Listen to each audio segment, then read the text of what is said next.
Do you know में आज हम बातचीत करने वाले हैं अमारा राजा बैटरीज के बारे में। दरअसल इस कंपनी से रिलेटेड बहुत सारे इंटरेस्टिंग फैक्ट हैं, लेकिन सबसे इंटरेस्टिंग फैक्ट तो इस कंपनी के नाम के साथ ही शुरू हुआ था। दरअसल इस कंपनी का जो नाम है अमारा राजा, वो एक्चुअल में जो एग्जिस्टिंग प्रमोटर हैं उनके ग्रैंड पेरेंट्स के नाम पर लिया गया था। जहाँ पर कंपनी के जो जयदेव गाला साहब हैं, उनके ग्रैंड पेरेंट्स में उनकी माता जी का नाम था अमरावती और साथ साथ राजगोपाल नायडू, इन दोनों को मिला के कंपनी का नाम अमारा राजा बना है। बहुत सारे रोचक तथ्यों में से एक इंटरेस्टिंग फैक्ट ये भी है कि देश की हर तीसरी गाड़ी की बैटरी जो है वो अमर राजा बैटरी बनाती है, यानी हर तीसरी गाड़ी जो पावर्ड बाय है वो अमर राजा बैटरी है। साथ ही साथ सिंगापुर की हर दूसरी गाड़ी जो है वो powered by Amar Raja battery है।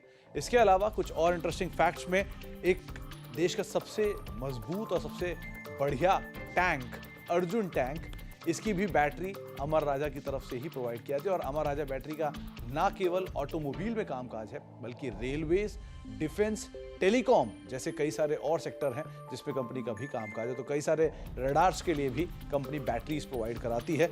इसके अलावा एक और इंटरेस्टिंग फैक्ट ये भी है कि देश का हर तीसरा टेलीकॉम टावर, जिससे आप मोबाइल की कनेक्टिविटी पाते हैं, उन टेलीकॉम टावर की बैटरीज को भी अमर राजा बैटरी ही बैटरी प्रोवाइड कराता है।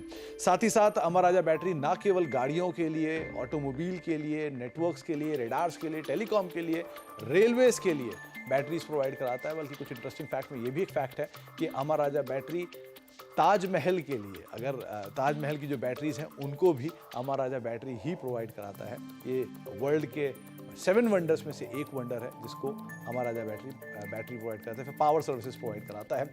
इसके अलावा ना केवल इतना, बल्कि प्रेसिडेंट हाउस को भी अमर राजा बैटरी की तरफ से ही बैटरीज प्रोवाइड की जाती हैं फॉर पावर बैकअप्स। तो ये एक और रोचक तथ्य है, यानी कि अलग अलग सेक्टर्स के साथ साथ कई सारी हिस्टोरिक और बड़ी बिल्डिंग्स के लिए भी जो बैटरीज या पावर बैकअप्स प्रोवाइड किए जाते हैं वो अमर राजा बैटरी की तरफ से ही प्रोवाइड किए जाते हैं।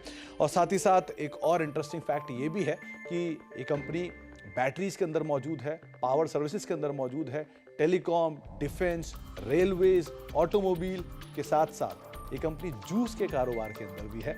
और आपको हैरत नहीं होना चाहिए, कंपनी के गाला के नाम से जूसेस भी आते हैं। तो दक्षिण भारत में अगर आपको कहीं ये जूसेस मिलेंगे भी तो आप वो समझ सकते हैं कि वो अमर राजा बैटरी के ग्रुप की, यानी गाला ग्रुप की तरफ से ही ये आपको प्रोवाइड किए जा रहे हैं। तो कुछ इंटरेस्टिंग फैक्ट अमर राजा बैटरी से रिलेटेड, आए कुछ और फैक्ट लेकर आते रहेंगे।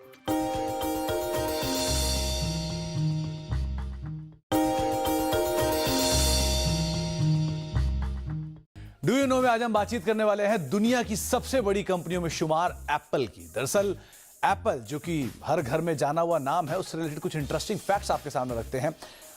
एप्पल, जो कि दुनिया की सबसे बड़ी कंपनियों में शुमार है, एक समय पर यानी करीब करीब 26 साल पहले एप्पल बैंक्रप्सी की कगार पर पहुंच गई थी, जहां पर माइक्रोसॉफ्ट ने, जो कि इनके बड़े राइवल के तौर पे शुमार होते थे, उन्होंने इस कंपनी के अंदर इन्वेस्टमेंट किया था करीब करीब $15 करोड़ का।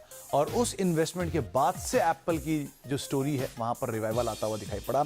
इसके अलावा एक और इंटरेस्टिंग फैक्ट कि एप्पल की आज की मार्केट कैप है करीब करीब $2.25 लाख करोड़, जितनी इंडियन जीडीपी या जिसके आसपास इंडियन जीडीपी कामकाज कर रही है। तो किस तरह से एप्पल ने एक बैंक्रप्सी के लेवल से अपने आप को रिवाइव किया और आज इस तरह का साइज बनाया, वो आप खुद ही अंदाजा लगा सकते हैं कि एप्पल की आज की मार्केट कैप इंडियन जीडीपी के आसपास है। तो इस तरह के रिवाइवल, यानी कि बुरा दौर कभी भी बदल सकता है और अच्छा दौर कभी भी आ सकता है, इससे एक बढ़िया सबक मिलता भी है।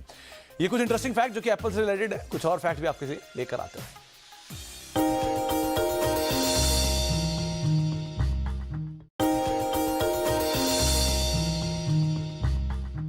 डू यू नो में आज हम बातचीत करने वाले हैं commercial vehicle maker Ashok Leyland की। दरअसल इस कंपनी की शुरुआत जो हुई थी वो रघुनंदन सरन साहब ने की थी, जो कि एक फ्रीडम फाइटर थे, और उन्होंने अपने बेटे के नाम पे इस कंपनी का नाम रखा था अशोक। लेकिन धीरे धीरे लेलैंड ने जब इस कंपनी के अंदर 40% स्टेक खरीदा तो अशोक लेलैंड बना। बाद में हिंदुजा ग्रुप ने इस कंपनी के अंदर हिस्सा खरीदा और वो बहुत लेटर ट्रांजैक्शन था, लेकिन उस कंपनी का नाम में कोई फेरबदल नहीं किया।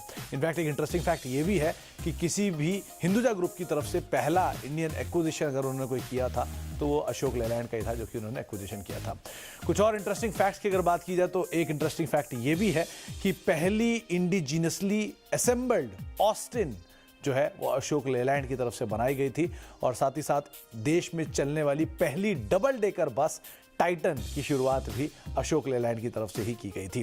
तो ये कुछ ऐसे इंटरेस्टिंग फैक्ट अशोक लेलैंड से रिलेटेड, आगे कुछ और फैक्ट लेकर भी आते रहेंगे।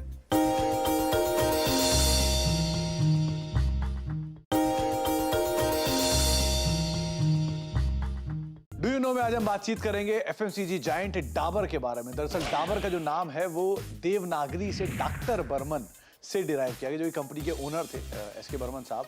138 साल पुरानी एफएमसीजी कंपनी जिसकी प्रेजेंस करीब 4 कॉन्टिनेंट में और 100 से ज्यादा देशों के अंदर है। कुछ इंटरेस्टिंग फैक्ट में एक फैक्ट ये भी है कि करीब 3.1 करोड़ रोजाना हाजमोला की टैबलेट जो है वो कंज्यूम की जाती है। इसका मतलब ये हो कि करीब 360 टैबलेट पर सेकंड कंज्यूम की जा रही हैं भारत के अंदर ही। इसके अलावा 88 लाख हेयर मसाज। जब तक ये अदानी वाला एंगल नहीं आया था उससे पहले भी थोड़ा बजट को लेकर नर्वस था कि कहीं कैपिटल गेन्स टैक्स पे कुछ ना आ जाए। पूरी की पूरी जो मार्केट की बात थी वो सारी इस पर आकर रुक गई थी। आपका क्या व्यू है? अनुज, मेरा गट और दिमाग दोनों बोलता है कि बहुत बड़ा सिग्निफिकेंट चेंज नहीं आना चाहिए, बिकॉज सरकार ना अवेयर है इस वक्त कि ग्लोबल रिसेशन का फियर है, ग्लोबल इन्फ्लेशन का फियर है, एक्सपोर्ट रिलेटेड इंडस्ट्रीज अच्छा नहीं कर रही है। इस वक्त सेंटिमेंट देश का रखना बहुत बहुत ज़्यादा ज़रूरी है। अब मैं क्यों करूँगा, और कैपिटल मार्केट्स ने काफ़ी बड़ा रोल प्ले किया है in India growth story. 6.5 lakh crore रुपया कैपिटल मार्केट से रेज हुआ है लास्ट 3 साल में, जो एसेट क्रिएशन के लिए बहुत ज़्यादा ज़रूरी था।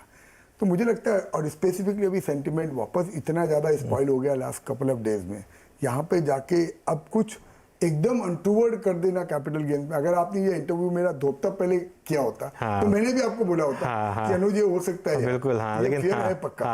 एंड मैं हमेशा, मैं तो वो स्कूल से आता हूँ that it is not done till it is done. बिल्कुल। तो मैं तो अभी भी बोलूंगा वो फियर तो है कि होने के लिए कुछ भी हो सकता है, लेकिन किस सेंटिमेंट में शायद ना करें। और वो होगा अगर शॉर्ट टर्म कैपिटल गेन्स में कोई मीनिंगफुल चेंज होगा, because what is the worst fear कि आपके वो बिजनेस इनकम में क्लब हो जाएगा, वो तो काफी इंपैक्ट होगा। मैं आपको बोलता हूँ